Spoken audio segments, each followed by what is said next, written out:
name is Ioana Sträter, and I work now for almost 20 years at the crossroad between news media, marketing and communication.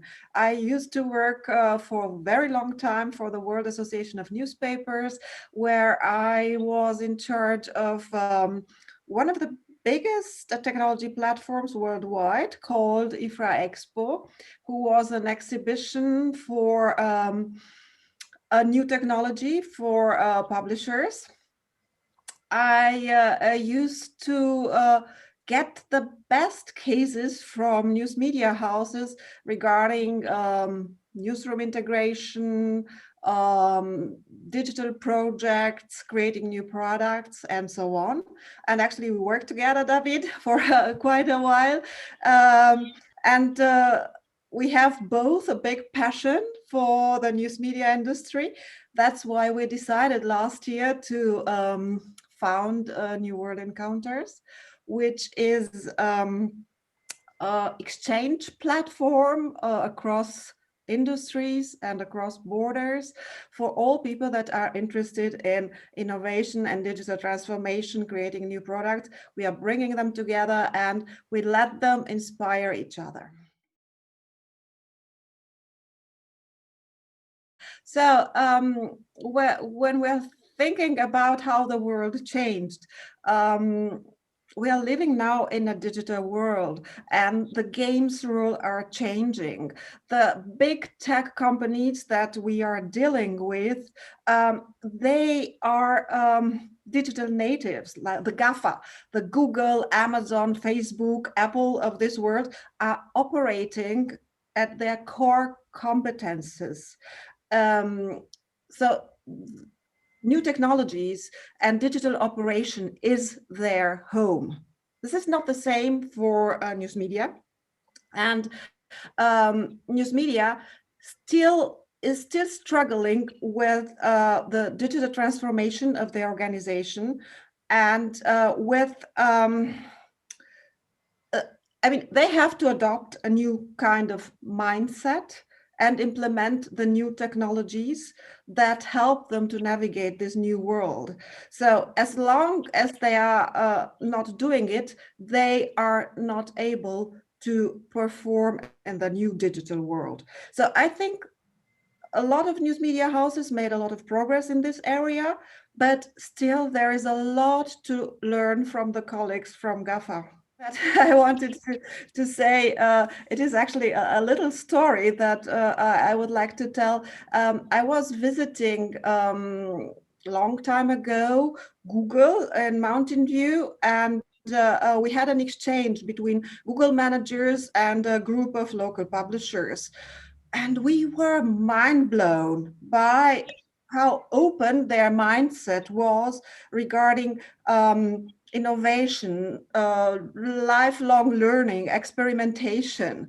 So they have some helpful rules, like it's better to ask for forgiveness than to ask for permission. You know, people at Google, they can use 20% of their time to work on a project that they initiated themselves. So all this kind of stuff that creates culture of permanent innovation. And I think media houses started these processes, but they still have to go a long way to arrive where Google and Facebook and Apple and so on are now. And the third point that I would like to mention, what I think it's a big difference between the big tech platforms and news media is the big tech has access to extremely skilled people. They are very attractive to the young and highly innovative people. And I think this is a big task for news media. They have to work on that. Absolutely. there is no doubt. So I think that the future of news media depends quite a lot on the way they deal with the threats and the opportunities that exist today. So this will shape the future of news media.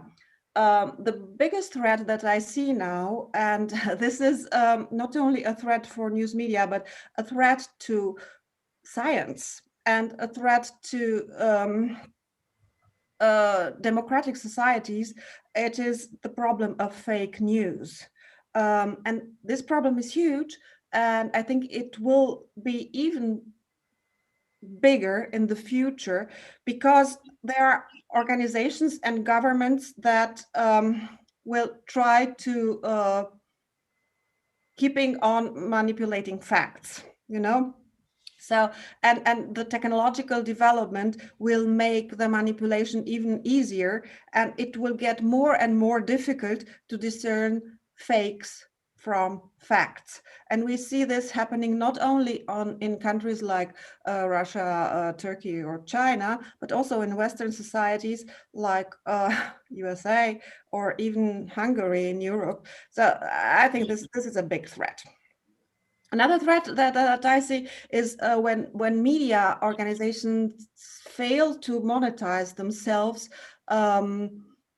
they will be easier to manipulate by organizations that give them subsidies. So they will not have the neutrality in reporting.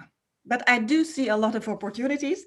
And actually, I'm a big believer in quality journalism and in trusted sources. And I believe that publishers really have to get the direct contact to their audiences like they had it before, and not focus on Google or Facebook, because these are not their audiences on Facebook or Google. So this is like working, like building your house on a rented ground. Yeah. So I think they should go with their own competence, and I think they should invest in good technologies. I'm a big believer in an intelligent use of artificial intelligence and new technologies, so that the people in the news media organization can concentrate on their core competence, and this is quality news for a democratic society.